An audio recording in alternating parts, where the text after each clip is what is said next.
ছেলে শেহজাদ খান বীর এবং স্ত্রী চিত্রনায়িকা শবনম বুবলীকে নিয়ে আমেরিকার নিউ ইয়র্কে অবকাশ যাপনে রয়েছেন ঢালিউড সুপারস্টার শাকিব খান। ইতোমধ্যেই তাঁদের একসঙ্গে ঘুরে বেড়ানো ও শাকিব বুবলীর অন্তরঙ্গ কয়েকটি ছবি ভাইরাল হয়েছে সোশ্যাল মিডিয়ায়। বিষয়টি নিয়ে এতদিন কোনো মন্তব্য করেননি শাকিবের আরেক প্রাক্তন স্ত্রী চিত্রনায়িকা অপু বিশ্বাস। কিন্তু নীরবতা ভেঙে এক সাক্ষাৎকারে শাকিব বুবলীকে নিয়ে এবার খোলামেলা মন্তব্য করেন এই অভিনেত্রী। প্রতিক্রিয়ায় বলেছেন, ছবিগুলো নিয়ে আমার আহামরি কিছু বলার নেই, তাছাড়া এগুলো আমার কাছে এখন আর কোনো ম্যাটারই করে না।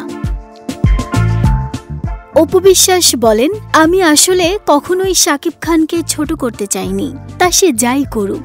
অপু বলেন, লাস্ট 1.5 মাস আমি ফেসবুকে একদমই অ্যাক্টিভ নেই। সব কিছুরই একটা সময় থাকে, তেমনি এখন আমার এমন একটা সময় এসেছে যে এসব নিয়ে পড়ে থাকলে হবে না। এখন আমাকে শুধু অনেক কাজ করতে হবে, প্রতিষ্ঠিত হতে হবে।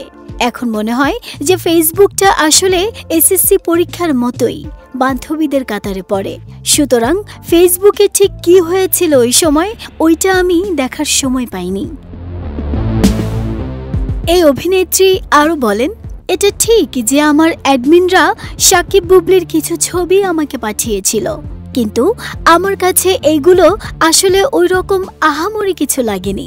আমি মনে করি আমি এখানে কাজ করতে এসেছি, কোনো কিছু নিয়ে সামাজিক মাধ্যমে অভদ্রতা হোক বা সেটা আমার ব্যক্তিত্বের বাইরে চলে যাক, সেরকম কিছু করতে এখানে আসিনি।